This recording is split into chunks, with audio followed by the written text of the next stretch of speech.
하나님 말씀은 예레미야 1장 1절에서 12절까지 말씀입니다.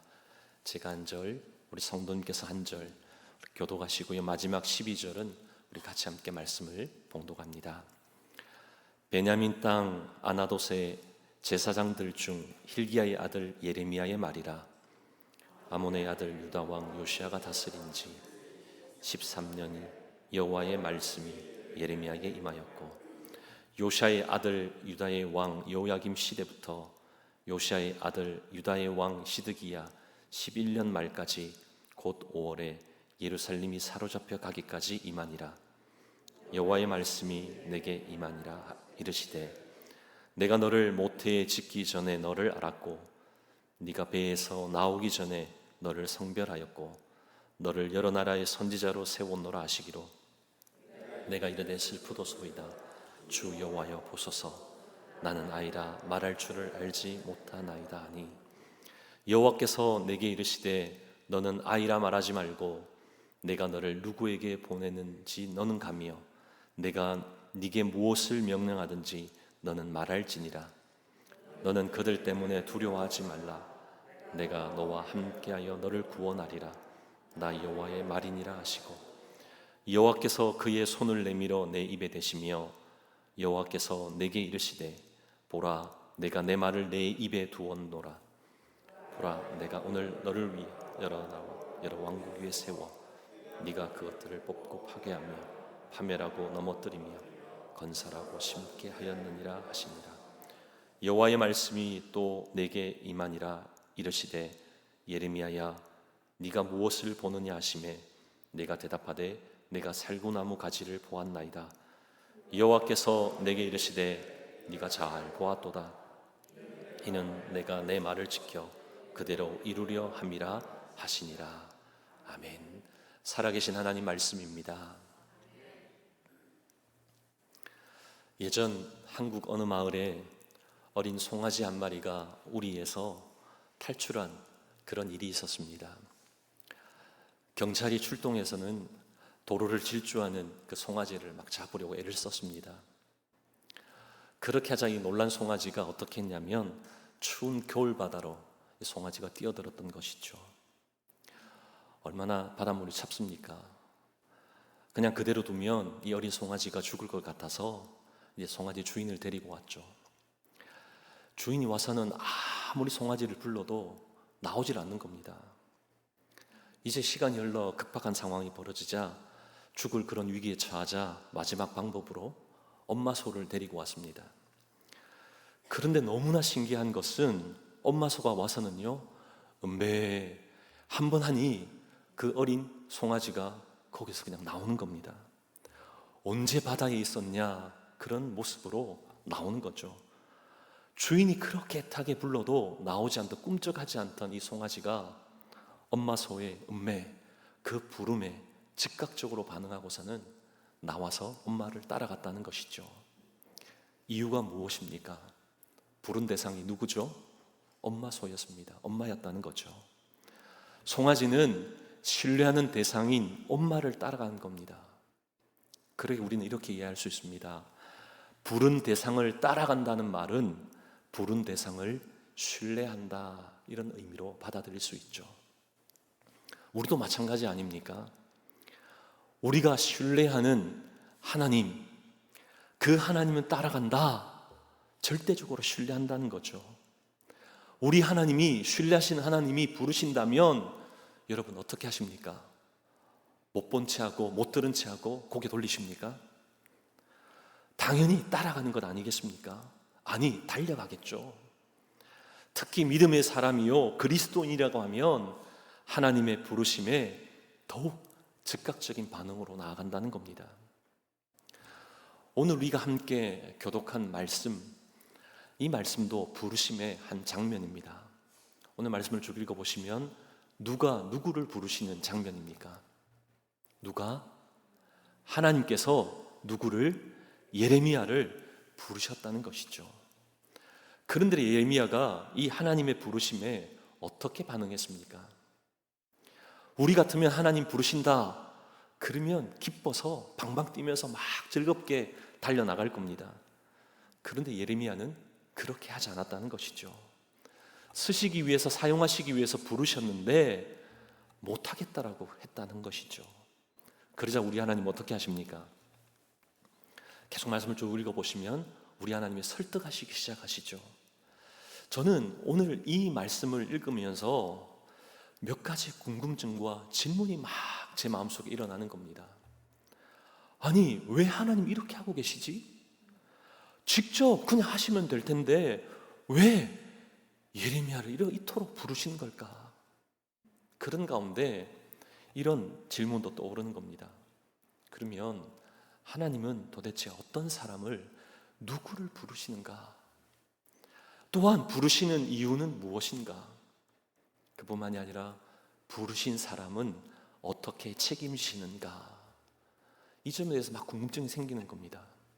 한 주간 이 질문을 가지고 묵상하고 답을 열심히 찾으려고 했습니다. 그런데 문득 예수님께서 제자를 부르시는 그 장면이 떠오르는 겁니다. 이 장면이 마태복음 3장에 보면 나오죠. 3장 13절에서 15절을 보면 잘 나옵니다. 이 말씀을 통해서 답을 찾을 수가 있었습니다.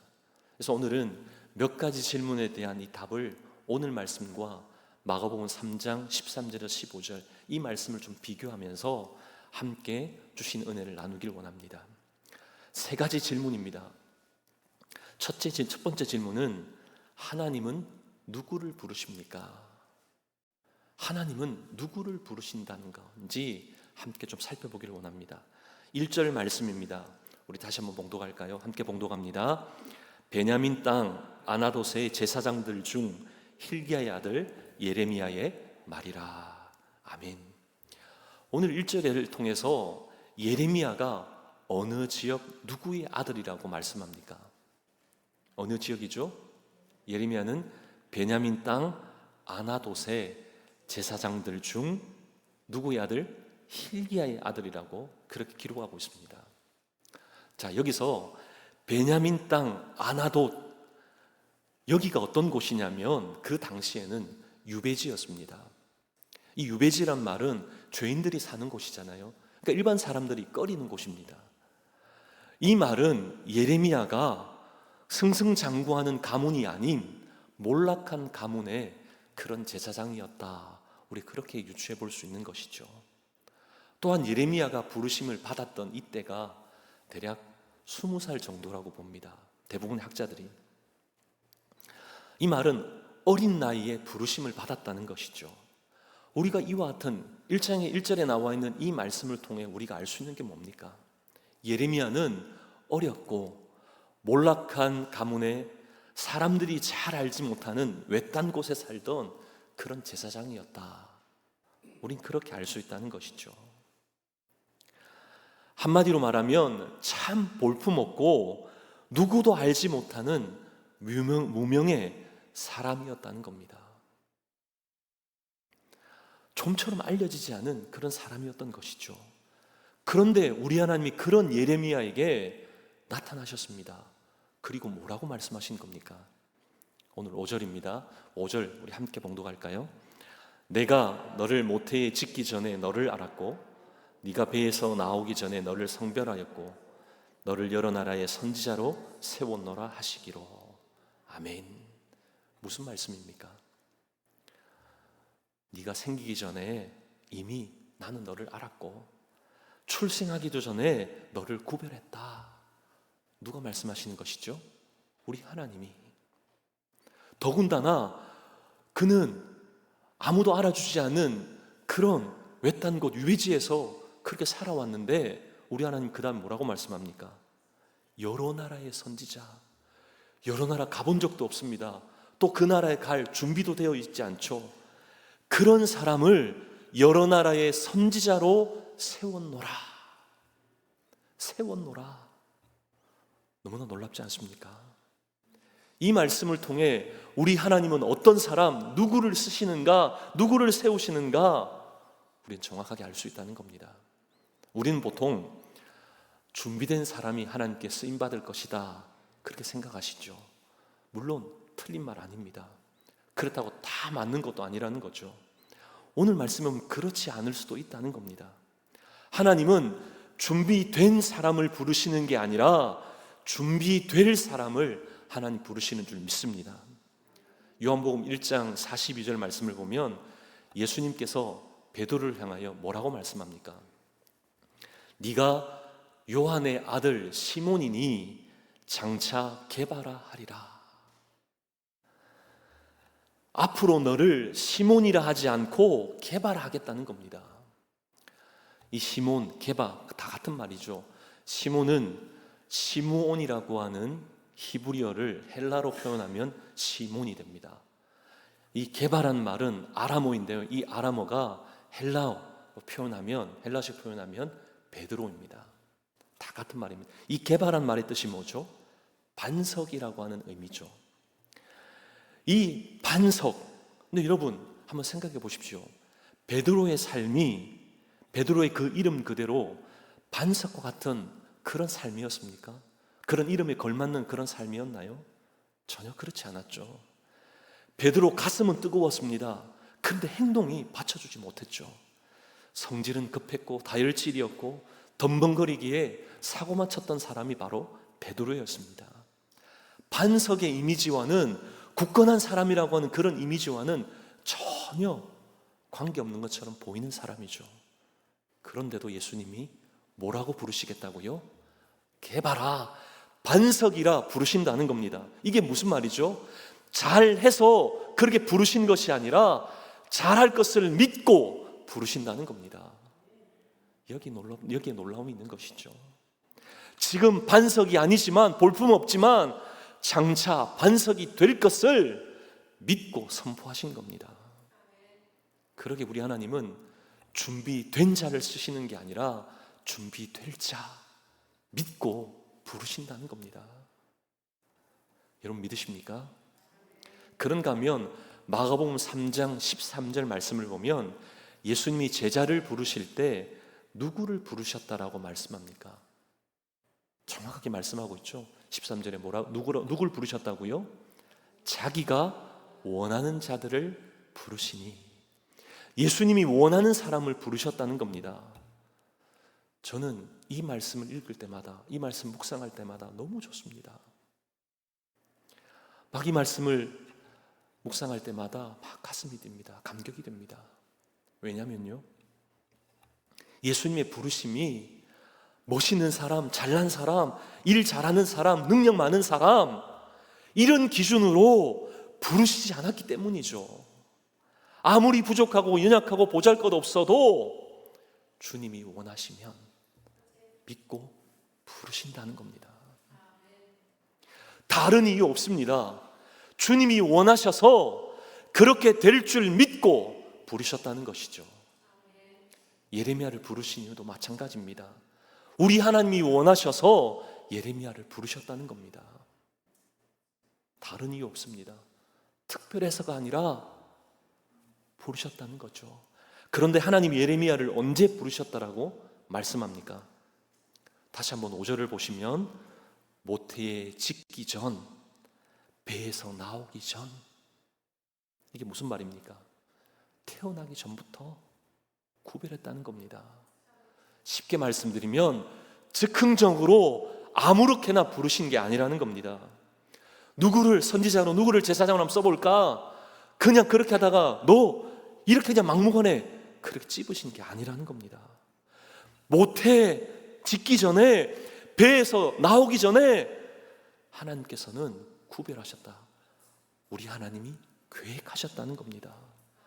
계획하셔서 부르셨다는 것이죠. 예수님이 제자를 부르셨을 때도 즉흥적으로 막무가내로 부르신 게 아니라는 겁니다. 제자들을 부르시는 이 장면, 마가복음 이 3장이 동일하게 우리 누가복음 6장에 보면 나옵니다. 누가복음 6장 12절 13절 말씀을 우리 같이 한번 봉독할까요? 함께 봉독합니다. 이때에 예수께서 기도하시러 산으로 가사 밤이 새도록 하나님께 기도하시고 밝음에 그 제자들을 부르사 그 중에 12를 택하여 사도라 칭하셨으니 아멘. 예수님께서 12명의 제자를 부르시었는데요, 그 부르시기 전에 무엇을 하셨다라고 기록하고 있습니까? 밤이 새도록, 그냥 한 1분 눈 잠시 감았다가 끄는 것 아닙니다. 밤이 새도록 기도하신 후에 12명의 제자를 부르셨다는 겁니다. 우리 예수님 막무가내로 그냥 즉흥적으로 하신 게 아니라는 거죠. 우리 하나님이 우리를 부르실 때도 즉흥적으로 부르신 게 아니라는 겁니다. 하나님께서 우리를 위한 계획하시고 그 세우신 계획대로 우리를 부르신 줄 믿습니다. 만약 우리의 부르심이 즉흥적이다 이러면 어떻게 되겠습니까? 하나님이 부르신다가 했다가 그 마음이 즉흥적으로 바뀌어서 부르시지 않겠다라고 하면 얼마나 절망이 되겠습니까? 하나님 응답 주시겠다라고 했는데 갑자기 마음이 바뀌셔서 이건 안 되겠다 그러시면 얼마나 혼란스럽고 얼마나 속이 상하겠습니까? 더군다나 우리 하나님이 뒤끝이 많으시다면 우리 죄를 듣고 나서 너 도대체 그렇게 살아왔냐? 너 안 되겠다고 이러면 우리의 구원이 얼마나 불안해지겠습니까? 근데 우리 하나님은 절대로 변하지 않는 분이시다. 우리 하나님은 완벽한 계획을 가지신 가운데 우리를 이 땅 가운데 보내시고 하나님 자녀 삼아주신 줄 믿습니다. 그러게 우리에게는 우리 하나님이 즉흥적이 아니라 계획하시고 불변하시는 하나님이 우리를 구원하셨다 이 사실이, 우리를 부르셨다 이 사실이 우리가 얼마나 안정감이 되고 큰 감사와 이유의 제목이 되는지 모른다는 것이죠. 지금 우리의 나이가 어떻게 됩니까?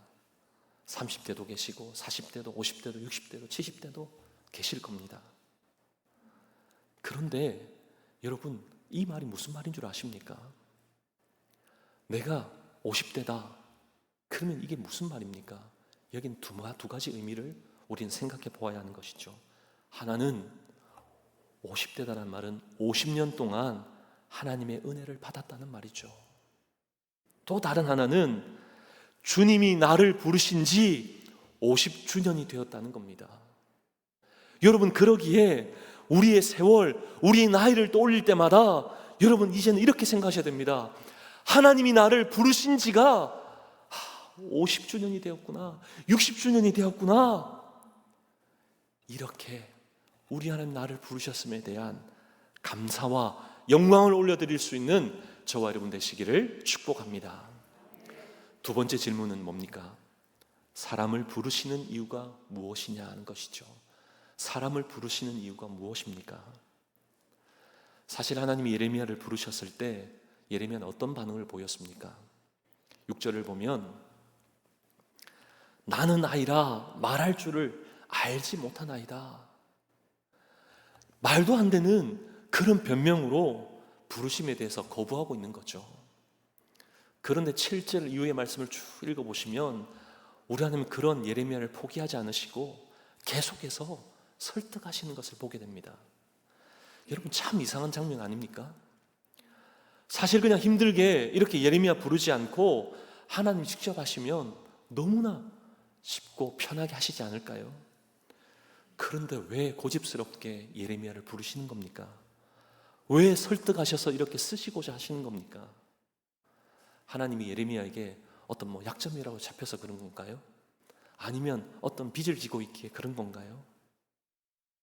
왜 이렇게까지 하시는지, 왜 이렇게까지 마음을 쓰시면서 사람을 부르시냐 하는 것이죠. 이 답을 찾다가 예수님이 제자들을 부르시는 장면에서 왜 부르셨는지 그 답을 찾게 되었습니다. 우리 마가복음 3장 14절 15절 말씀을 보십시오.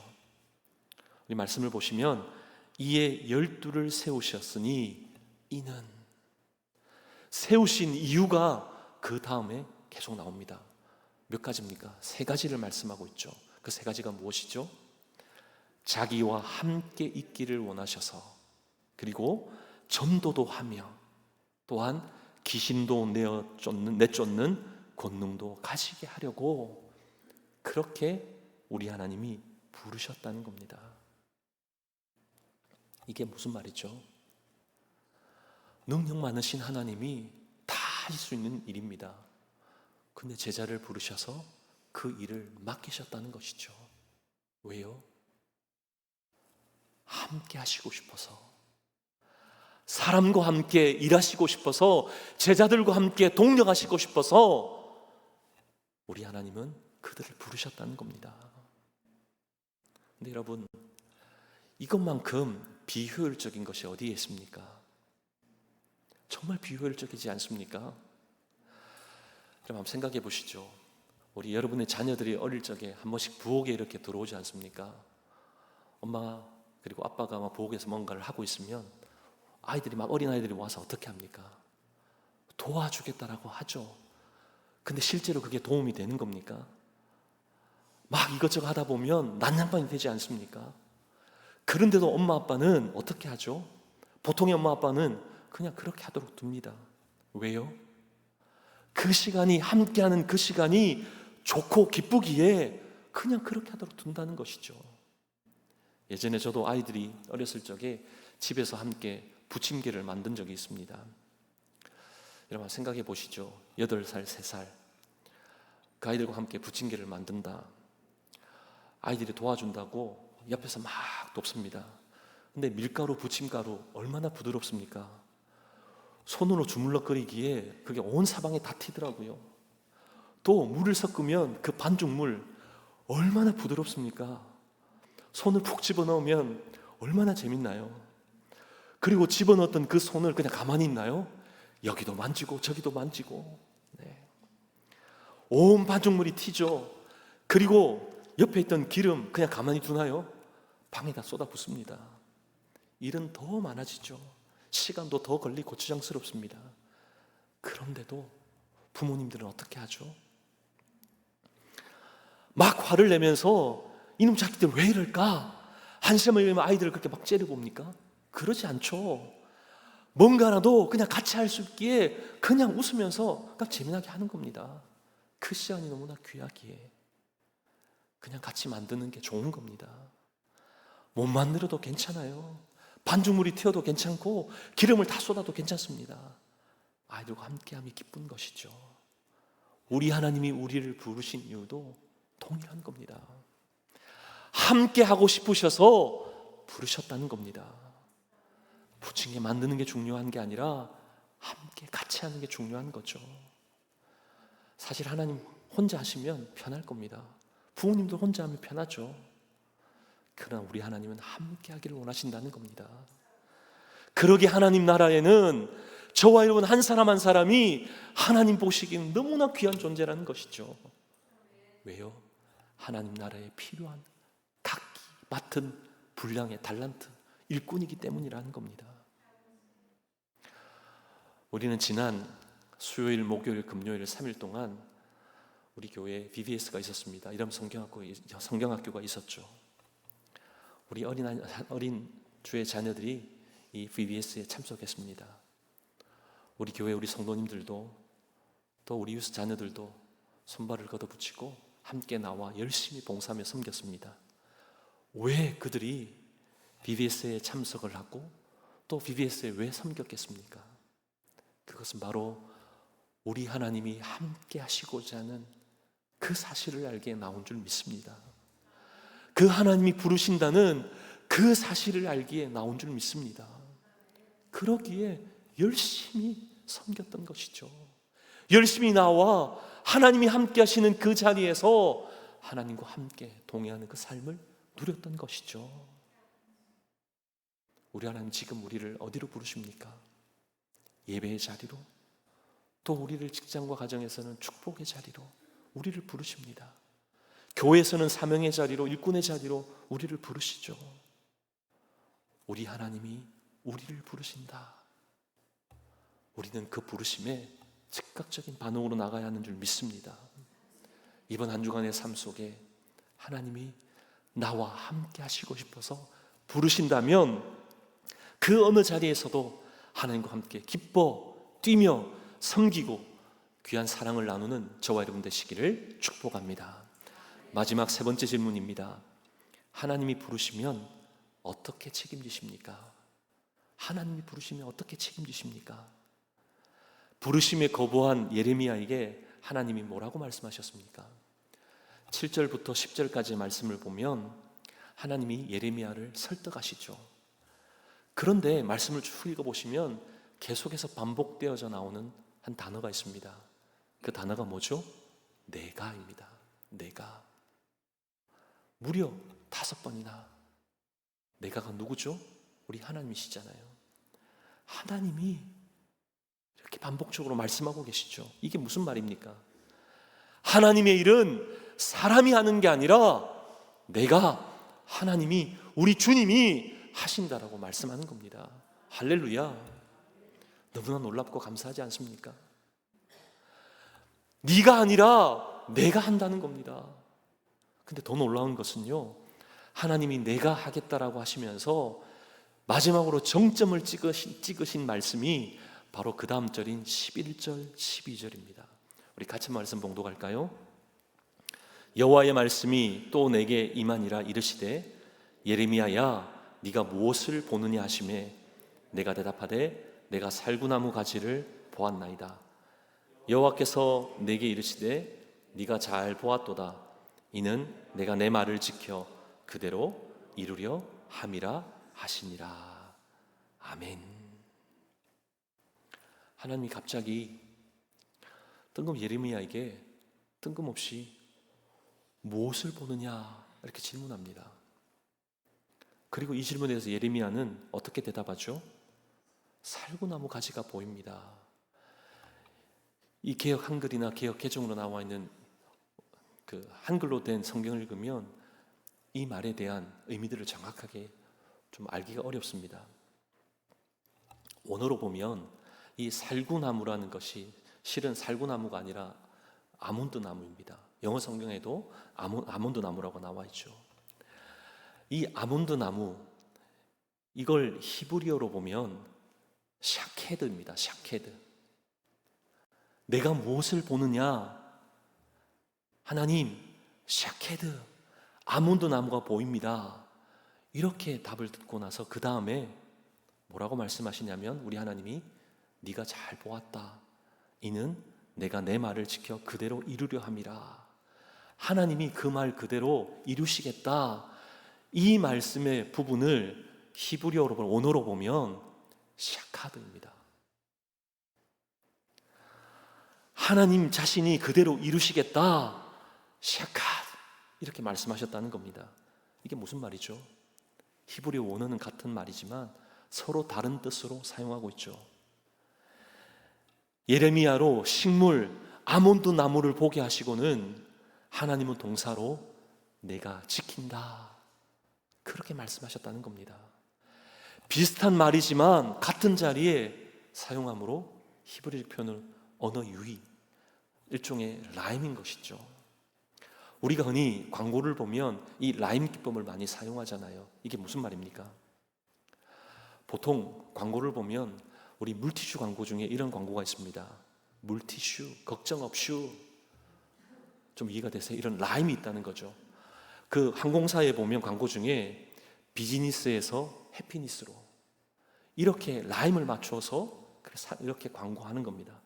왜 이렇게 하는 겁니까? 기억에 잘 남으라고, 오랫동안 기억해서 그 상품을 이용하라는 거죠. 우리 하나님도 왜 오늘 예레미야에게 이렇게 히브리어적으로 보면 이렇게 말씀하셨느냐? 너 뭐가 보이냐? 샤켓, 아몬드 나무가 보입니다. 그래 잘 봐왔다. 내가 샤카드 하리라. 우리 주님 이렇게 말씀하는 겁니다. 내가 반드시 얘기한 대로 그대로 지키겠다. 샤케드를 보여주시고 샤카드 하시겠다라고 말씀하신 것이죠.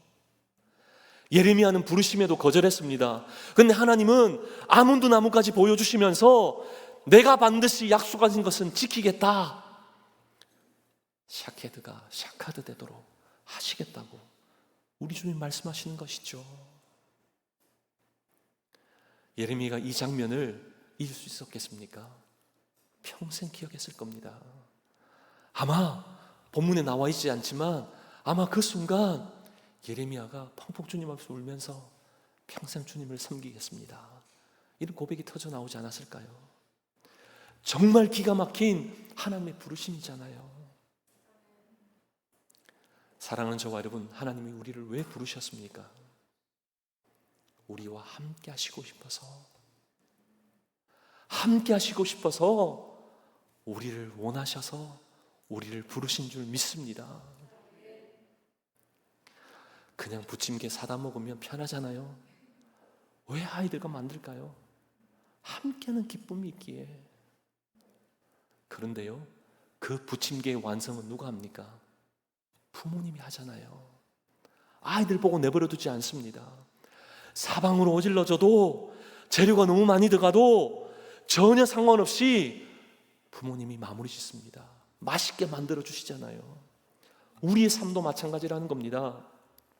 하나님 나라의 완성은 누가 하신다고요? 우리 하나님이 하신다는 겁니다. 내가 하겠다, 샤카. 오늘도 우리 주님은 그 음성으로 우리에게 들려주신 줄 믿습니다.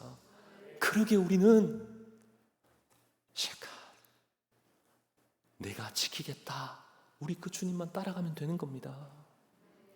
그 길이 가장 완벽한 길이고 가장 좋은 길이고 가장 안전한 길인 줄 믿습니다.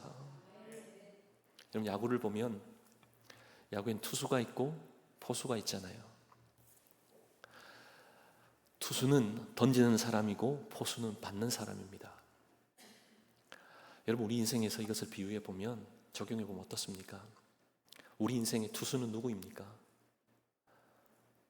우리라고 생각하시면 착각하시는 겁니다. 우리 하나님이시죠. 우리가 아닙니다. 우리는 포수입니다. 우리의 포지션은 포수입니다. 받아야 하는 사람이죠.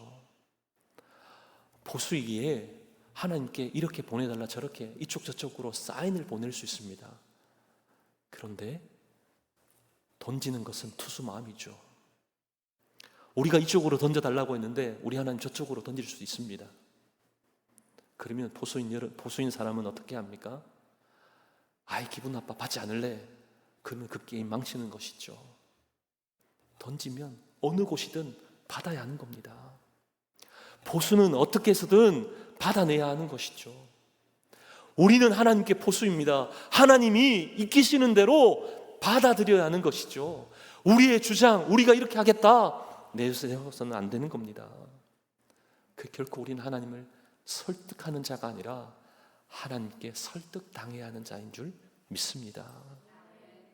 오늘 우리는 함께 세 가지 질문과 그 답에 대해서 함께 살펴보았습니다.